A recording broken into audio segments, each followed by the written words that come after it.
কবি খাইলে ঘুম আসে না,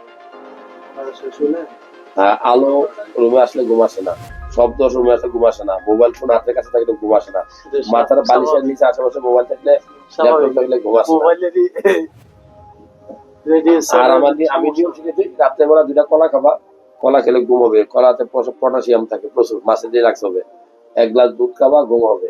আর রাত্রে খাবারটা 1:30 খাইয়া, হ্যাঁ, খাবার যত কম খাইতে পারো, বেশি খেলে সমস্যা, কম খাইতে খাইয়া এলাকার লোকজন খাইছে কিনা খোঁজ খবর নিবা, 2 ঘন্টা হাঁটবা, পরিশ্রম করবা, ঘুম চলে মোটামুটি।